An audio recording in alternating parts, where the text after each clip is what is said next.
Wow, what a great group. I've got you all on mute. Without further ado, I assume you see the workshop on the screen. Today is brought to you, I think a lot of you came in through PGX. And if you are so inclined, if you're not part of PGX, it's free. It's a completely non-commercial product. It is the anti-Facebook, the anti-LinkedIn, the anti-Twitter.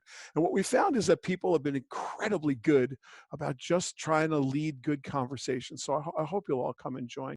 All right, so today what we're going to do is we're going to go over the basics of working from home. And for some of you, this is just going to confirm what you already know. For some of you, this may be very new information, or it may come faster than you'd like. It will be drinking from a fire hose for those of you who don't do it every day, and it'll be old hat to some, and maybe we can teach some old dogs new tricks. I've been working from home literally for 20 plus years, and my entire company works remotely. Been doing so literally since the earth was cooling. So this is not a technical shock or a culture shock to the Palmer Group. But I know that for so many of you and for so many people that I speak to and for most of my clients, not only is this a culture shock technologically, it's a gigantic culture shock sociologically. So what I'm going to try to do today is go over 3 areas: the basic requirements for working at home, the way I see them, what it really needs to look like. Then I'm going to go over the technology, both hardware and software, the way that sits in my world. And ultimately, we're going to talk a little bit about the soft arts, the sociology of working from home, something that may come very easily to some, but I know will be incredibly difficult for others. So without further ado, let's just jump on into this. This is where I'm sitting right now. This is my loft in Vermont. I did not know I was going to spend the next month or 2 up here. I had no idea. Basically, it's a MacBook Pro on the left-hand side, a couple of old monitors, Apple monitors that we had up here sitting in a closet, and a TV set from Costco that we got. It is HD though, and it has an HDMI connector. I was very excited about that. The first thing that everybody needs to do when they're working from home, for all intents and purposes. What's up, Stuart? You can hit. I am recording. Yes, thank you for asking. that was very old school. Well done. The first thing you need to do is create a workspace, and I can't stress this enough. There is a psychology about working from home that's so different from any other thing that you'll normally do.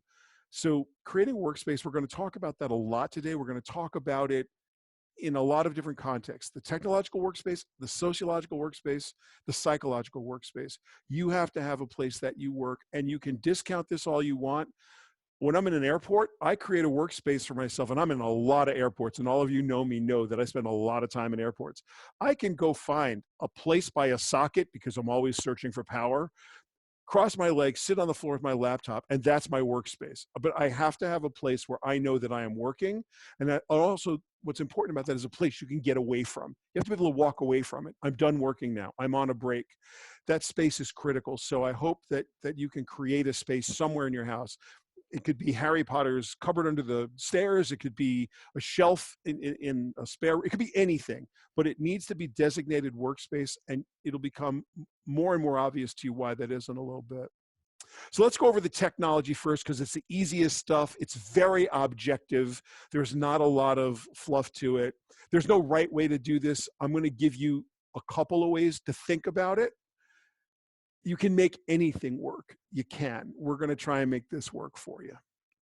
So the first thing everybody needs in their world is broadband service. And broadband service comes in a lot of flavors. If you have a cable company that's supplying you with broadband, there is a very good chance that what they're selling you is 30 megabits down and 10 megabits up.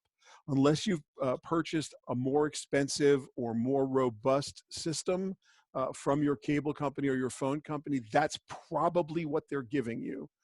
It's just about enough to watch HD television by yourself in your own home, or have your kids maybe play a video game, possibly watch a movie, but it's not much more than that.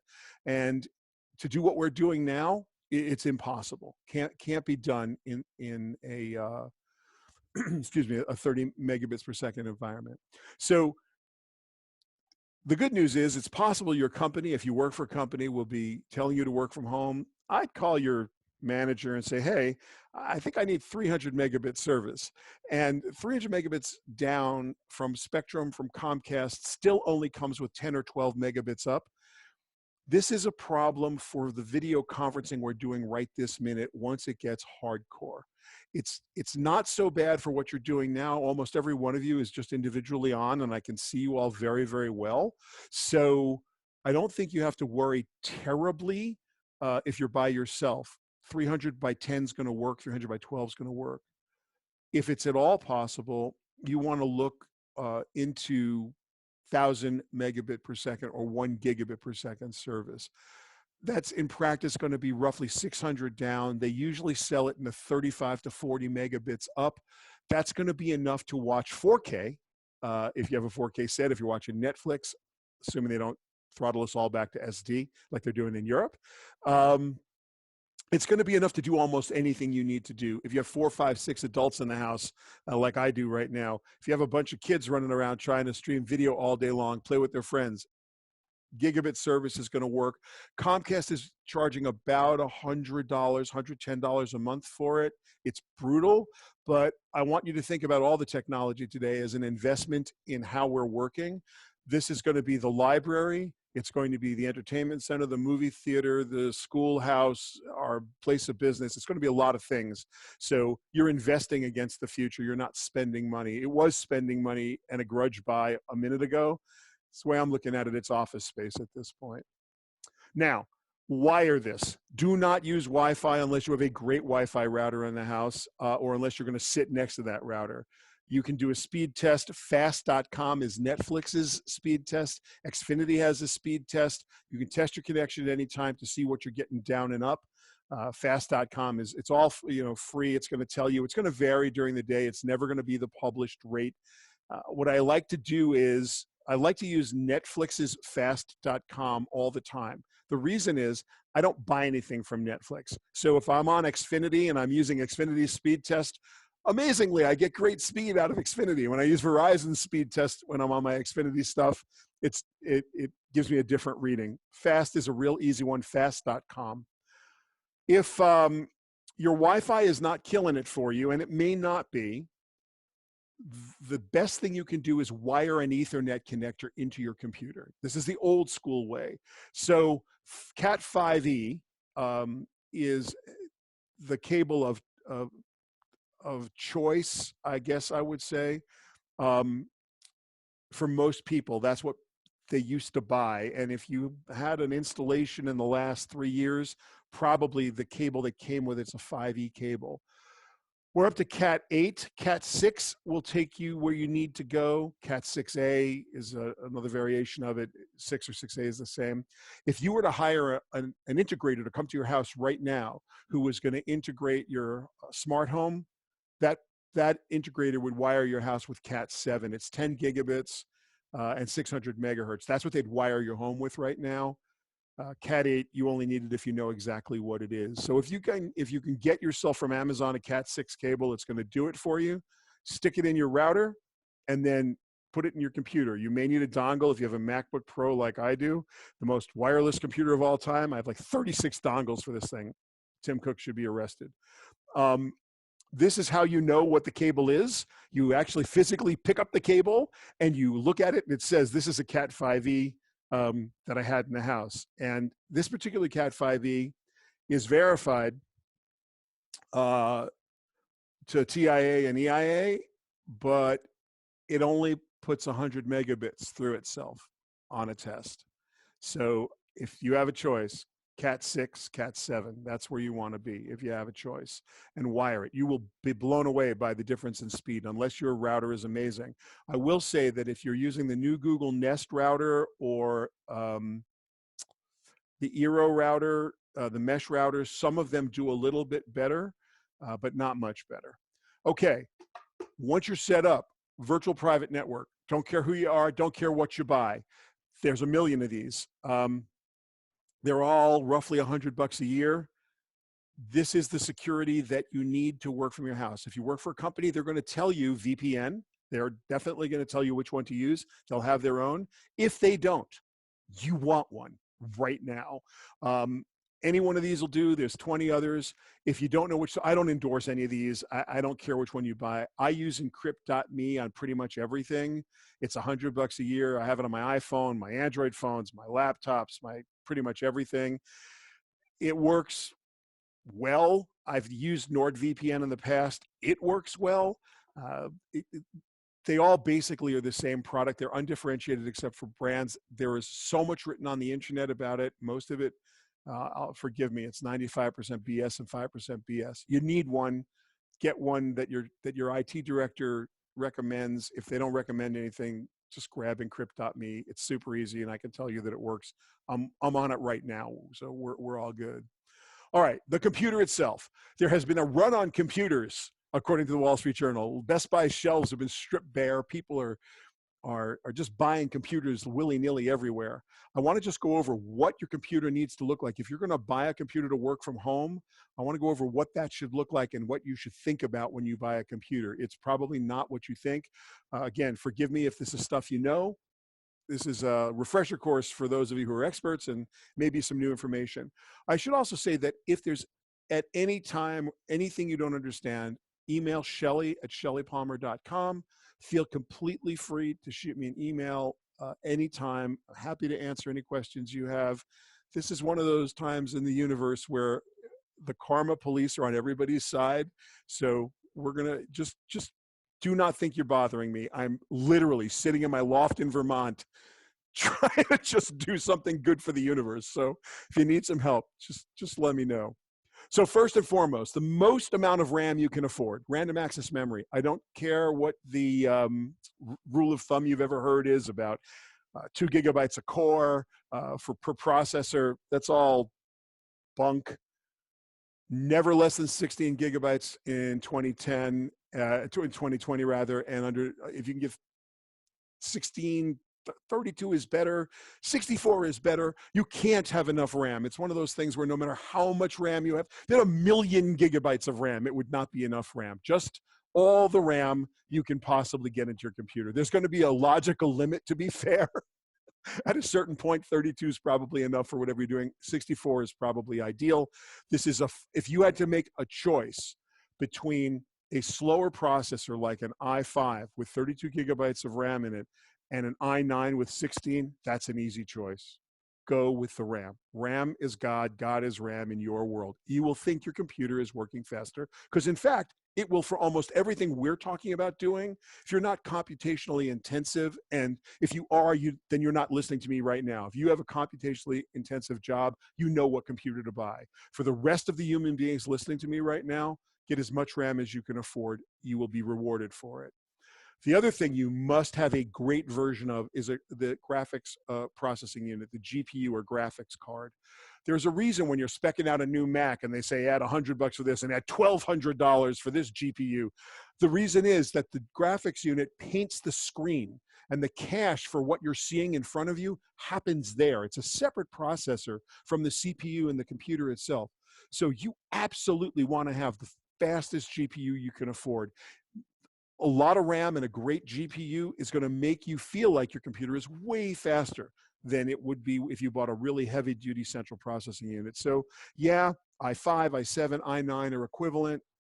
No one's going to yell at you for getting an i9 computer as long as you got a great graphics card and you got a lot of RAM. You can definitely have less processor power and less processor speed. You definitely can, as long as you've got really good graphics and as long as you've got really, really good a good amount of RAM. All right, moving on because we beat that horse to death. Oops, let me see if I can just move that back. I like when I'm sitting at a big monitor, I like a big keyboard and I like a mouse. Some people don't. If you're good with the trackpad, this is all personal preference. But in my world, I prefer when I'm sitting like this with a big array. I like to work with a full-size keyboard. Also, Pro Tools and Final Cut and Avid and all the creation tools, Motion, After Effects, they all use a 10-key keypad as an extra part for their macros, the keystroke macros. Logic Pro, Pro Tools, they all have separate number pad keyboard macros. So a full-size keyboard is critical for that. When I'm sitting on my regular laptop, obviously I like to use just the laptop. So you guys all make a choice. They're not expensive. The stands, this little stand over here for the laptop, something I picked up. It was on Amazon. I think the whole thing was like 30 bucks, and it raises the laptop up. Oops, I pushed that the wrong way. Raises the laptop up to the level, and then you just have to adjust your monitors so that you can move your mouse smoothly across. It's pretty simple to do, and it's like I said, it's personal preference, part of the workspace. All right, file storage. If you are home by yourself, backing up has always been an issue. There are a lot of ways to do this. The easiest thing to do in the world, if you're an Apple person, is use iCloud. I don't necessarily recommend it, but it's the easiest thing to do in the world. What I do recommend is either OneDrive, Dropbox, or Google Drive. Dropbox is incredibly easy. It's a little pricey. They do have a Dropbox for Teams. What you do with this is you create an environment where all the files you need are in the cloud and local. The files you kind of don't need live just in the cloud, and that's probably fine. It allows you to buy less storage on your computer. You can get away with 512 as opposed to having a terabyte in your local laptop. That does change the price of the computer. I personally have a lot of storage in my laptop. I don't like to put everything in the cloud. I like to have everything I need probably for the last 6 years on my laptop all the time. But that's because I'm in airports and I'm on airplanes where I don't have the opportunity to get to the cloud. And so I need to have a lot of stuff locally. But if you're going to sit at home, or if you have a Chromebook, or then you're sort of forced to do this, you have a little less storage on your computer. Put everything in Dropbox. You don't need to store the programs, obviously. You just need to store the files. So I would urge you to come up with a disciplined way, a very disciplined way, to get your files into a cloud storage environment. I will say one thing about that. I've written pretty extensively about this. Messy desks are signs of great minds and optimized desktops.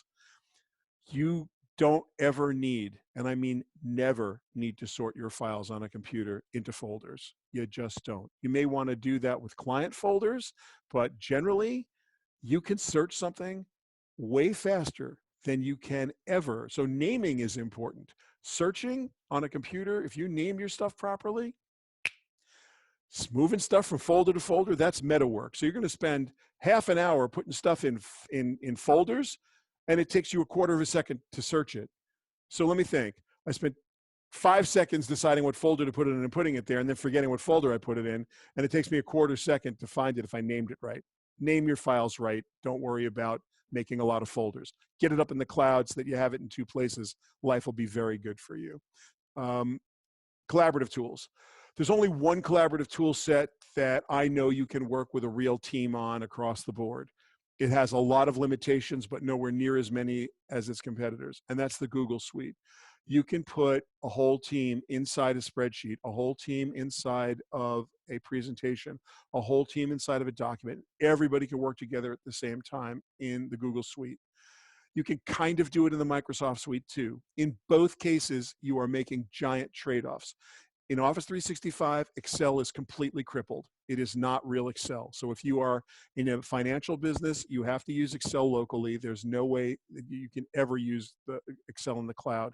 And you will definitely need a full-size keyboard for the macros in real Excel. Financial analysts know this. I don't need to tell them. But if you're thinking that you're buying Excel from Microsoft Office 365 and you're getting Excel,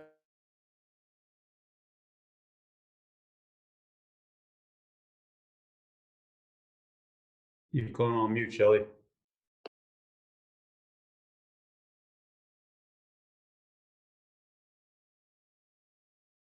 let me unmute myself. Am I unmuted now? Yes, that's good. Okay. So Google has its own set of issues, pretty dramatic set of issues. Microsoft has its own set of issues. All of the cloud-based collaborative tools have their own sets of issues. We like Google Suite.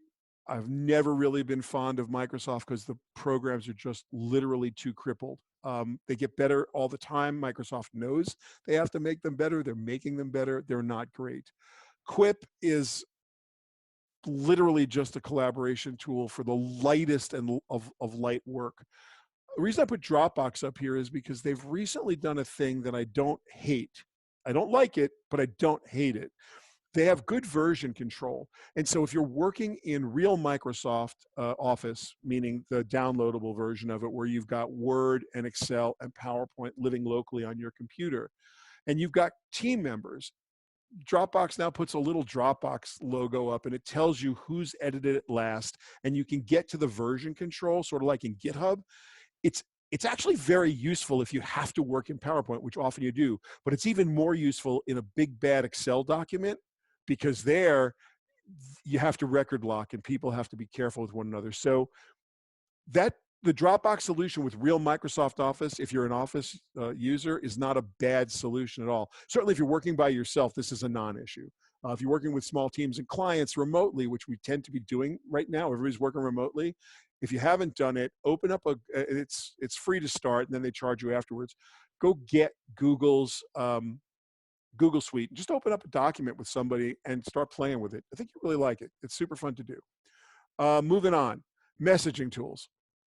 So the messaging tools that we all tend to use come in a lot of flavors. They come in the personal flavors, using SMS on your phone, you're using WhatsApp, using Facebook Messenger. And then for work, people started to use Slack a while back. We use Slack in the office. I have a love-hate relationship with that program. That it's pretty impressive how much I love it and how much I hate it. Microsoft Teams, when it works, is great. It's not always awesome. They're offering it for free right now, which I think is a two-edged sword. It's like, yay, it's free. If it works for you, God bless. The most important, by the way, FaceTime is not a bad messaging app, and it's not a bad video app. I cannot tell you the number of times that someone has FaceTime me, flipped the phone around, and then started to show me their screen by just pointing their phone at their laptop. It's a kludgy way to work, but it's a way nonetheless. What's important about messaging tools is protocol. You have to have some protocols for your messaging tools. So in Slack and in Teams, there are channels. In WhatsApp and in Facebook Messenger, there are groups. You have to build groups. So we build client groups. We build groups and channels. I just got a message. We build channels in Slack. We build channels pretty much in all the programs. Some are by client, some are by internal groups, some are by interest groups. So you should definitely have some protocols. Also, it's kind of fun to star and one-to-one or flag and one-to-one your most used messaging companions, because it kind of keeps them all up at the top, especially in Slack. It can be really painful to find them otherwise. Threading is very tough. It's no easier than literally, it's no easier than Twitter. If you want to keep something really well threaded, one of the best well threaded tools I've seen, honestly, is SMS, because those threads will last across telephones. The third phone you buy from Verizon is going to have every single message you ever sent to somebody stored in Verizon. I don't know why or how they do that, but I've always been impressed by Verizon's ability to keep SMS messages indefinitely, which is pretty impressive. Moving on. Video conferencing, obviously we're on Zoom. If you are caring about video quality and you're looking for something that's reasonably priced, I wish I owned stock in Zoom right now. I am so sorry I don't. The video quality here is on another level. Skype, I'm not a fan. It's a Microsoft product. A lot of people have it, and a lot of people like it and use it. It was really good for phone calls that were free 15 years ago. That's when it was awesome. Now you just use it if you have to. Google Hangouts, there's a premium version for grown-ups, and then there's the version that everybody gets with Gmail. The version everybody gets with Gmail has really kind of terrible video, or we'd be using it now. And the big bad version of it has amazing video, pretty much on the same par as Zoom, but it costs a fortune, so not a fan. Blue Jeans, everybody knows. There's so many of these video conferencing tools. You choose the one you like.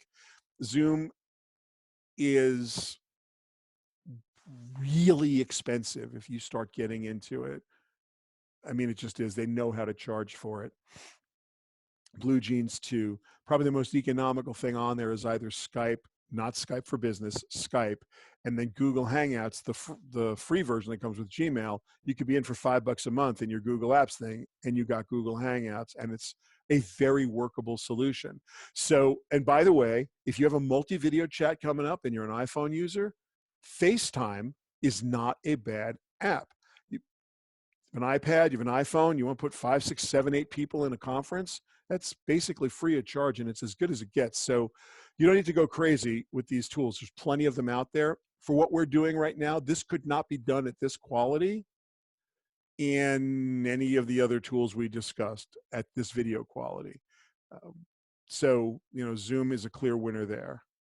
All right, project management and workflow.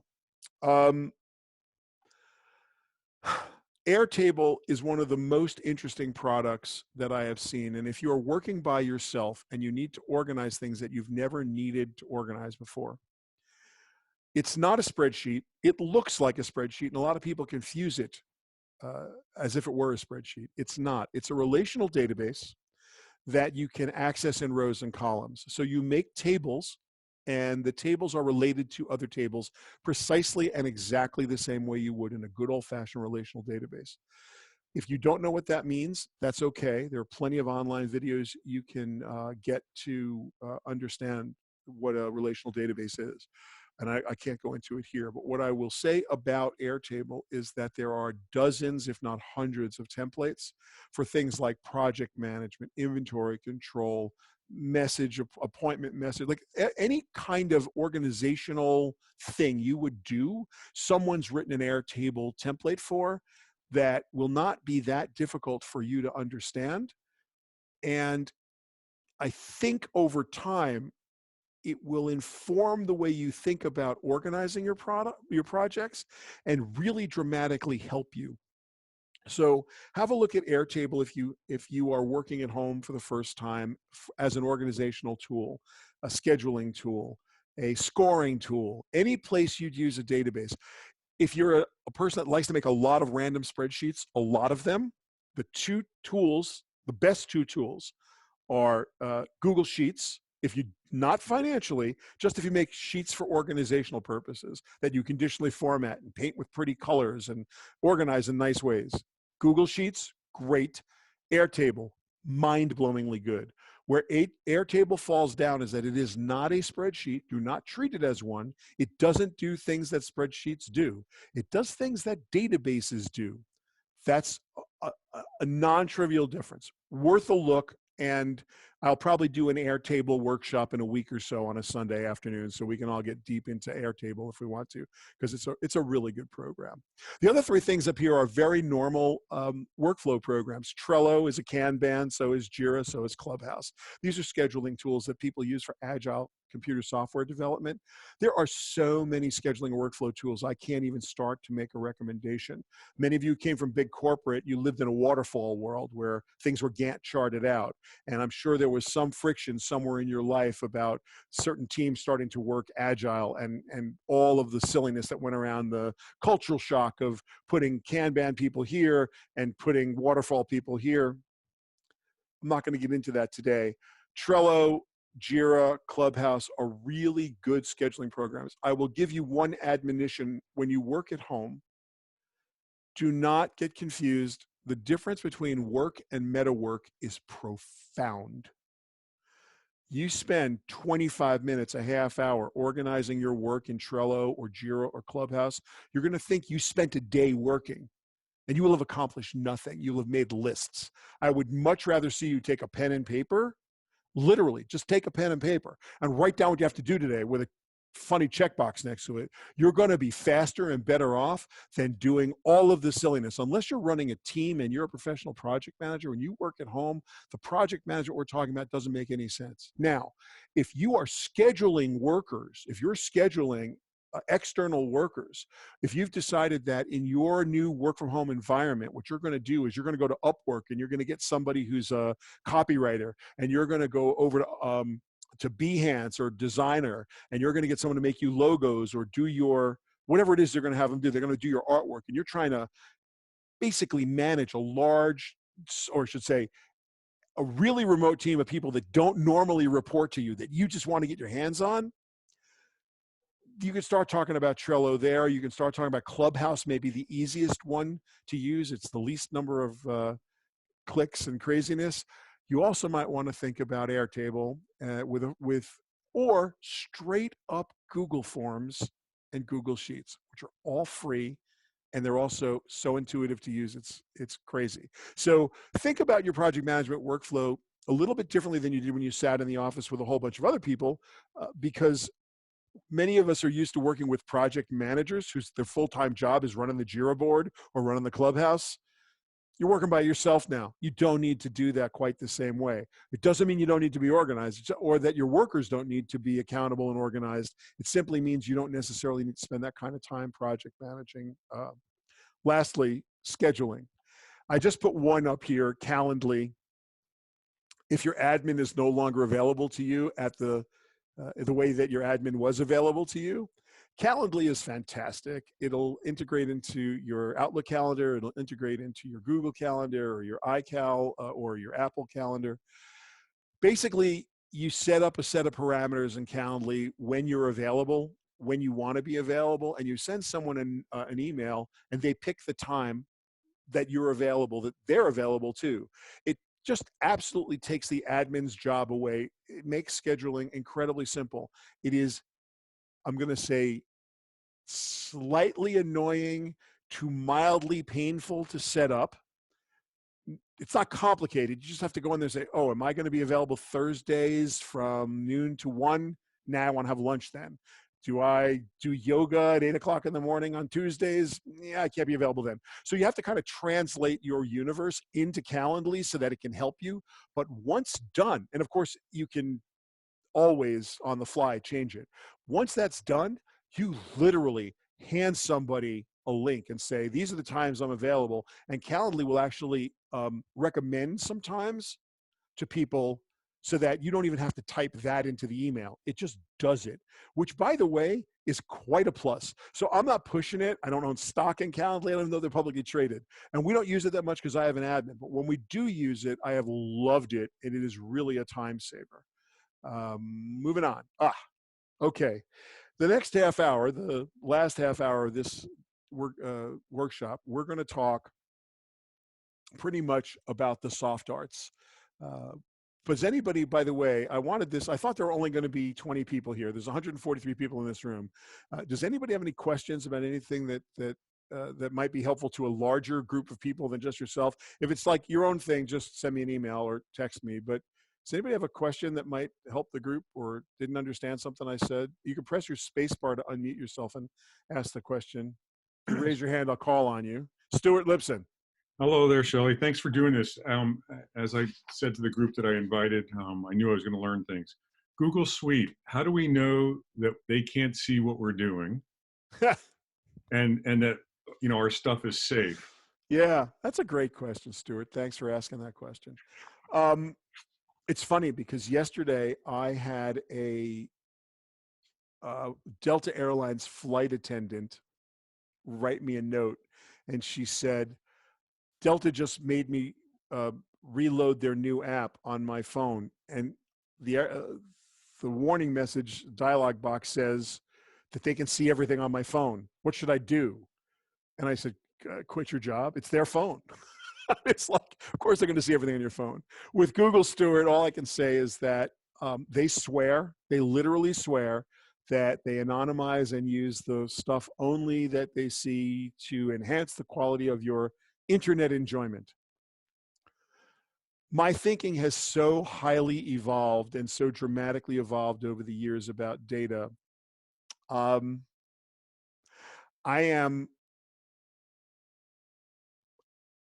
going to want to talk about this in two ways. First, as a productivity tool set, I will tell you that we at the Palmer Group are happy to let Google understand what we're doing, if that's what they need to understand, to increase the quality of the product, Google Suite, because it's the best collaborative product for a remote team that I've seen anywhere.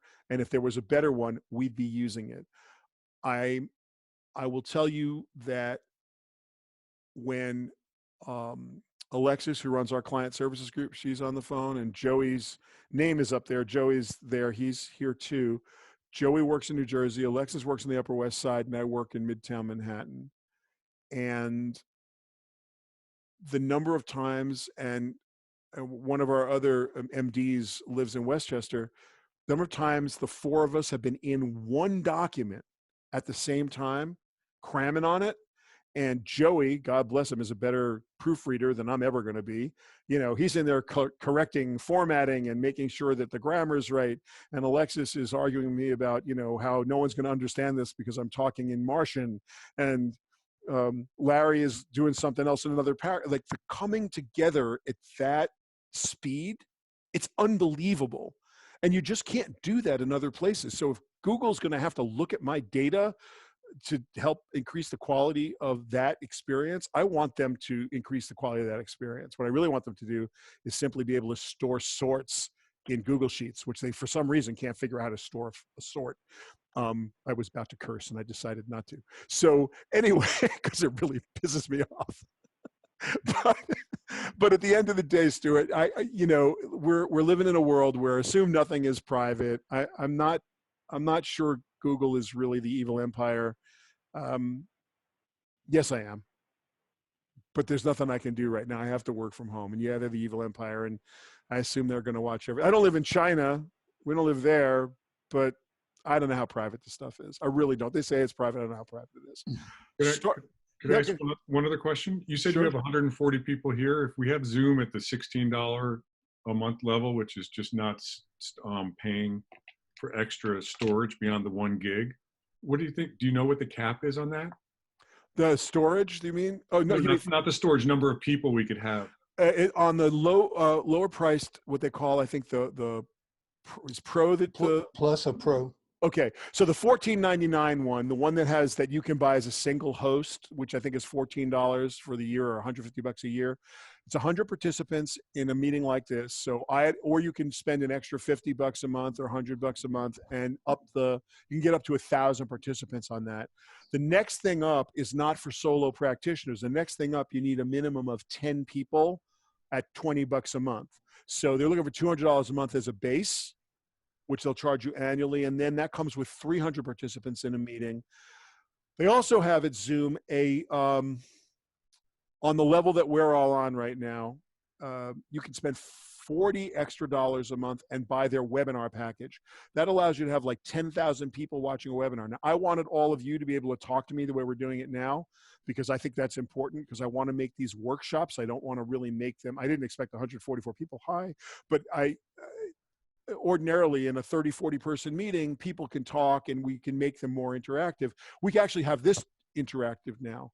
So in a pure webinar environment, it's one-to-many, it's a broadcast, and you're really controlling the experience. So I think that Zoom is the best from a video quality perspective, but there are certainly many other choices, and there are far cheaper webinar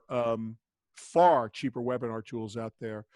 I want to see if I actually have my little webinar. Did I put that in here? No, I left a slide out, I guess. The webinar tool of choice for cheap webinars is a thing called Webinar Jam. It's Webinar Jam, Jam, one word. I think it's like $500 a year, and you get like all the webinar you want. And they also have another thing. I think it's like Evernar Jam. It's like they have two pieces of it, and then for like another $500, they'll store them all and make them watchable in the future.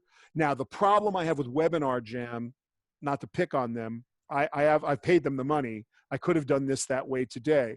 And it's beautiful the way they lay it out. They take you through every single part of the pregame show where you make the emails and you do the tests. It's a very nicely laid out product. My problem with it is the video quality is not great. So that's my problem with it, that the video quality is, not good. It's good enough, but it's not what you're seeing here. Somebody was going to ask a question. We'll take one more before I move on to the sociology part. Yeah, I have a question. That is the log jam. Obviously, there's a lot more people online, and uh, I was reading one of the chats, and it seems like somebody said that that there was a, I guess, worldwide discussion using Zoom, and they're having some problems. I've never had any problems with Zoom. I think it's great, but that's an issue. I just wonder if you've encountered anything. So thank you for that, Stephen. The issues that we are going to have is more about the broadband connectivity.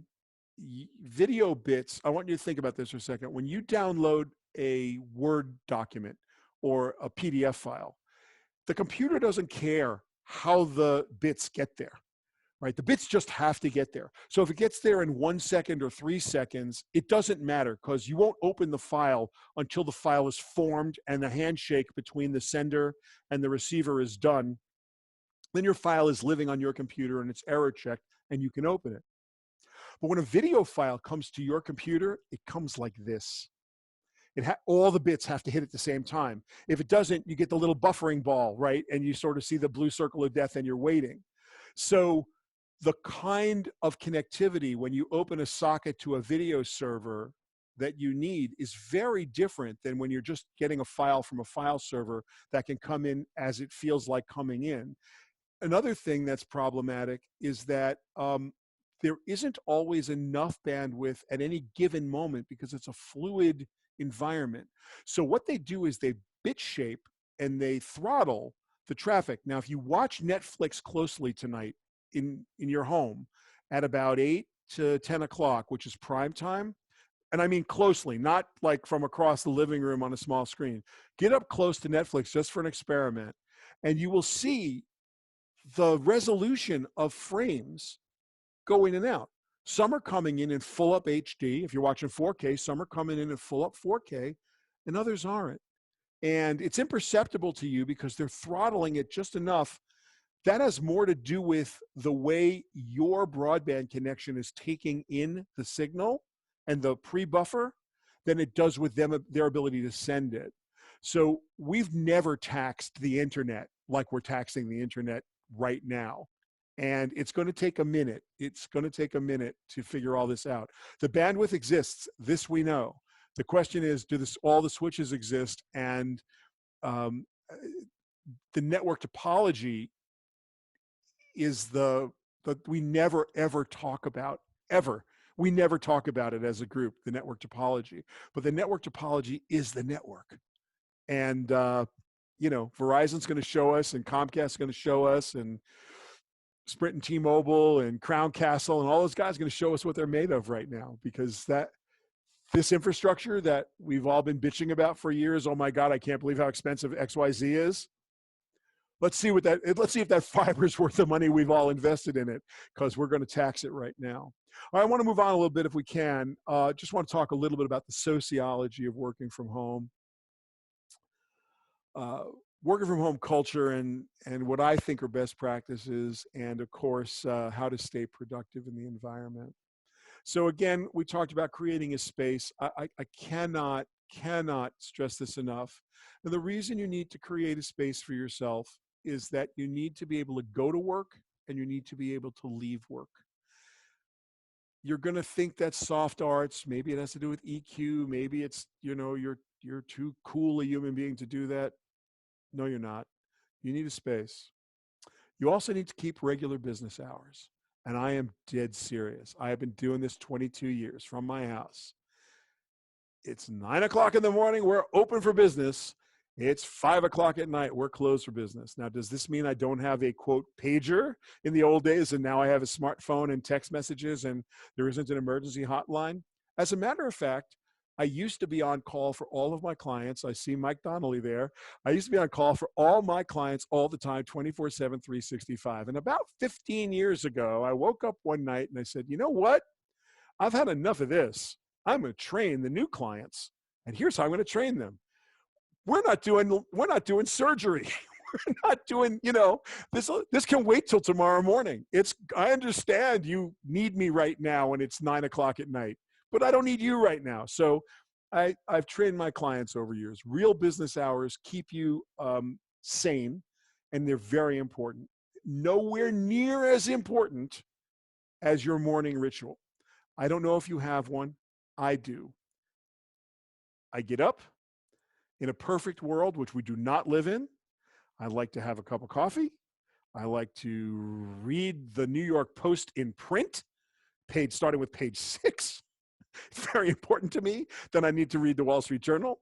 Then I need to cursorily look at the Times. Then I need to put on my Lululemon athleisure wear. Then I need to go out for my 4-mile walk. I need to come back. I need to have 30 grams of protein in my I have a thing that I do every morning. Everybody's got their own thing. It's sacred. If you have it when you go to real work, I have friends of mine, and you know who you are, and I see some of you here who are 4 a.m. getter-uppers in the morning, and you morons run a 5K in the morning, and then you go and you take 50-pound bags up and down the steps of your apartment buildings, for a half an hour to prove you still can, and then you get dressed and go to work. If that's what you do, that's what you should do. There's no reason in the world for you not to have your morning ritual. Have your morning ritual. It makes life. And by the way, this is a picture of my fantasy if I ever got into that position, I would need hospitalization. But I would love to be able to do yoga every morning, wherever that person is. That's a great space. Rules and boundaries. You probably don't have them if you're new to working at home. Your significant other or cohabitants will walk into your workspace, which is probably as yet undefined, and they will say, hey, because you look like you're home. You don't look like you're working. You'll look like you're home. Thing is, you're not home. You're working. You've got a defined workspace, and you have posted business hours, which you should pretty much post on the back of your head if you can. So there need to be rules and boundaries set about when you can and cannot be disturbed. I would take scheduled breaks, and I always take lunch. As you can see from my boyish figure, this is a kid who takes lunch all the time. There's a new wrinkle. Oh, yeah. All of you are probably faced with this in your home environment in a way you never have been before, especially this week. I am a father of 3 and a grandfather of 2, and I will consider myself unqualified to engage in this conversation right this moment. However, right in the middle of the screen is my Executive Vice President of Client Services, who also happens to be my most mature child, and she's the mother of my 2 granddaughters. She has a serious set of opinions about what it is to be parenting in the current environment, and she's pretty technologically sophisticated. So you might want to reach out to Alexis and talk to her about some of the solutions she's come up with for my granddaughters, Emma and Lily, who are 8 and 11, and filled with energy. And Alexis is working from home and has been working from home for a while. So she's got some insights that others may not have, and she'll be happy to share with you. Time management, probably the most critical thing we're talking about today. When I think about time management, there are a few things. One, they invented voicemail for a reason. You don't have to answer the phone when it rings. Truthfully, at this point, when your smartphone rings, it is almost guaranteed to be someone speaking Chinese or someone telling you that they've got a warranty for your refrigerator that you put out the pasture 4 years ago. Robocalls are pretty much what I get when they're not scheduled.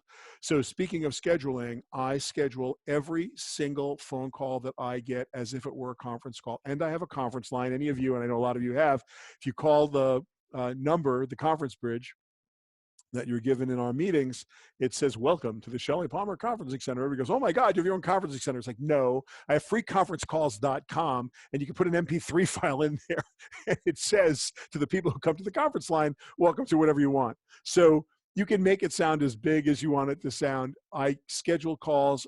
Those conference centers will record calls for you, and generally free of charge. You can buy conferencing through Zoom for $100 a month, or you can go to freeconferencecalls.com and get free conference calling and pay nothing, and they'll record the calls for you. Why record them? If you need an after action report, if somebody would ordinarily take notes for you, but now you're busy on your own, okay, I get it. That's what recordings are for. If you have an assistant who's working remotely, obviously they can take notes. Joey has been on almost every call you have ever had with me in the last 8 years. And Joey takes notes. That's what he does. And then we make an after action report and we send it along. Manage your time. Do not let people interrupt you. Do not be interrupted. You would be surprised how quickly you can find yourself in a endless loop of my email notification went off, my smartphone notification went off, somebody called me, I got a text message, the Slack channel the ability to not be able to concentrate and do real work, that is a problem people have in the regular office. I can tell you that with proper personal time management, working from home, you can actually be significantly more productive than you can when you're working in an office environment, because no one's going to walk into your office unannounced and no one's going to be knocking at your door with an emergency. You'll get the emergency. The other thing is, on your smartphone, you can select numbers that will ring through even when it's in Do Not Disturb. So you take your primary clients, your primary reports, your primary boss, the people that you would absolutely need to talk to, and you give them special ringtones, and you absolutely D&D everybody else while you're working. You will be blown away at the level of productivity you'll be able to get. It will far exceed what you ever did in the office. Now, speaking of being in the office, one of the most important things is to act like you're in the office. And what I mean by that, how do you create serendipity? You walk down the hall and you bump into somebody, or you're in the coffee area, or you are by the elevator and you bump into someone, and you'd ordinarily, now you don't need to see them for another 3 weeks, but you had to have, oh, what are you working on? Well, I'm working on this, I'm working on that. That serendipity is not going to happen now. You have to make that serendipity, and that requires a little bit of deft scheduling. It requires you to reach out. I would argue that as a human being in 2020, during this particular month, reaching out to all your friends isn't a bad thing to do on a human level. But for business purposes, you have to act like you're in the office. And that also means, from my perspective, creating reports all day long. Now, I specifically chose this picture of a human being writing with a pen. I don't tend to write with a pen. This is my pen. Now, I've had this pen for a really long time. It's an expensive pen. It was given to me as a gift. And I like to write stuff. I have terrible, insanely bad handwriting, but I like to write stuff. So when I'm taking notes, I tend to learn through the process of writing. When I'm doing business normally, if Joey's not taking notes, or he's always taking notes, but if I'm not asking him to take notes for what I'm doing, if I'm taking my personal notes, I like to, during the day, keep a running report of what's happening. Some of it I automate with scripts. So if you know Apple script, if you know a Google script, if you know JavaScript, all of these tools can be used to create literally scripts that will take what you're doing and pull them into other documents. At the end of the day, I can't show it to you right now because it has sensitive information on it, but today, you can look at a Google Doc that's constantly updated from Airtable, where we take notes. So I have a call, we take the notes, and then a Google Doc is created. At the end of the day, I have a sheet of what was done. If I had to report to a boss that was external to me, sending a link to that document or sending a PDF of that document, hey, this is what I did today. This is who I talked to today. This is the digest. There's a great book I read, General Norman Schwarzkopf, who was in the first Gulf War. Stormin Norman Schwarzkopf wrote a book called It Doesn't Take a Hero. It's phenomenal if you ever have a chance to read it. But he had a thing called the Sync log, C-I-N-C log, Commander-in-Chief log. And the book is basically a transcription of his Sync log. When I read this book, I was stunned at how brilliant it was to keep that kind of log. And so I started doing it in the 90s after I read the book. He may not have been everybody's hero, but to me, he was an amazing guy. And I thought he was my hero in many, many ways. One of many. Oh my God, Mike Donnelly, you and Stormin Norman. Wow. Amazing. We're going to talk about that. That's incredible. Incredible. Loved him. Great book, by the way. Oops. I want to just roll back. So we talked about scheduling meetings, scheduling phone calls, schedule. And if you can have a separate phone to do this on, you'll be happier if you do. It's another part of that separation of space. I want to leave you guys with a couple thoughts. One, we're living in a very interesting time, and I hope this has been valuable to everybody. I do. This is a book that's a favorite book of mine also. It's On the Origin of Species by Means of Natural Selection. It's by Charles Darwin. It was written in 1859. And humbly, I would argue that anything written about how we came to be on this planet prior to 1859 was speculation. The theory of evolution, he didn't understand DNA. DNA hadn't been discovered yet. He sort of intuited all this. It was a hypothesis. And as Einstein will tell you, we don't know if it's right or wrong. No amount of experimentation will ever prove Darwin right. It will only take one experiment to prove him wrong, but so far no one's gotten there. The thesis of the book on the origin of species is always written as survival of the fittest. That's what people say. And I got to tell you, that's not what the book says. If you read the book has a different thesis, a very specific different thesis: survival of the most adaptable. You must adapt to external forces in order to survive long enough to pass on your genes to subsequent generations. That's how you survive in the world of Darwin. So we're going to have to practice a little bit of survival tactics that are based on adaptability. I can't tell you about the future. All I'm trying to do is help all of you with our absolute reality as we see it right this minute. And there's a quote, a fictional quote that I love a lot. It's from The Martian. I don't know if you remember the movie The Martian with Matt Damon. He's playing a guy named Mark Watley who's stranded on Mars. And I'll read you the quote. In the face of overwhelming odds, I'm left with only one option. I'm going to have to science the shit out of this. That's where we are today. And that's what today's little seminar has been about. Today's about sciencing the shit out of this. There's a lot of different ways to accomplish what we have to accomplish. I don't have any better answers than anybody else. And I can't tell you about what tomorrow is going to bring or what craziness is going to happen. But what I can tell you is that from what we know, with the tools we have, this is what we can do right now to help ourselves, to help our families, and to help our communities. And so I hope that you will be able to science the shit out of this as best you can. You can go to shellypalmer.com. A lot of this is written down. If you have any questions of any kind, please feel free to email me. And I am completely happy to answer those emails. And if you feel like joining PGX, it's pgx.tech. You're welcome to go there too. There's some really smart people talking about all kinds of fun stuff there. And with that, there's just a couple minutes left, 1 minute left. Does anybody have a question or a comment or criticism or anything that they'd like to say? I have a question. Sure. First of all, thanks. Wonderful.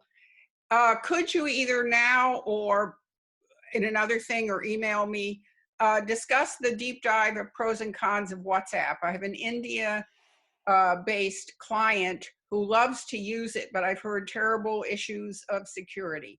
No, it's just the opposite. WeChat would be the terrible issues of security because the Chinese government itself in WeChat is the Chinese government basically. WhatsApp is end-to-end encrypted by your friends at Facebook, so much so that the people at Facebook can't get into what those are. It's probably the most secure of the apps still out there, to the consternation of the FBI and governments around the world. So if they're in WhatsApp, you're actually in good shape. I wouldn't worry about WhatsApp at all. And you can tell them Mark Zuckerberg sent you. That's all good. But WeChat, we use WeChat on burner phones in China. When we're in China, knowing that the government is going to invade our devices anyway, we bring burner phones, almost always Android, never iPhones, although I've used an iPhone or two, and we run WeChat. Thank you, Tencent. And we're very happy to have the nice people in China. The Chinese government know every single thing there is to know about us since they're watching us anyway. So yeah, WhatsApp is going to be fine. Anybody else? I just want to say thank you, Shelly. So great to see you. Trilby, great to see you too. Thanks so much for coming. We're going to try and do this once a week. Probably on Sundays, we'll do workshops on topics. I think we're going to do office hours on Wednesdays. If you guys have specific times, I'm thinking noon to 1 so that we can get LA and we can get London. But that's probably what Wednesday is going to look like. Anyway, thanks, everybody. Have a fabulous weekend. I hope your families are very safe. I hope you are all feeling well. And here's my best wishes for this whole thing to blow over quickly. So all the best, everyone. Thank you so much.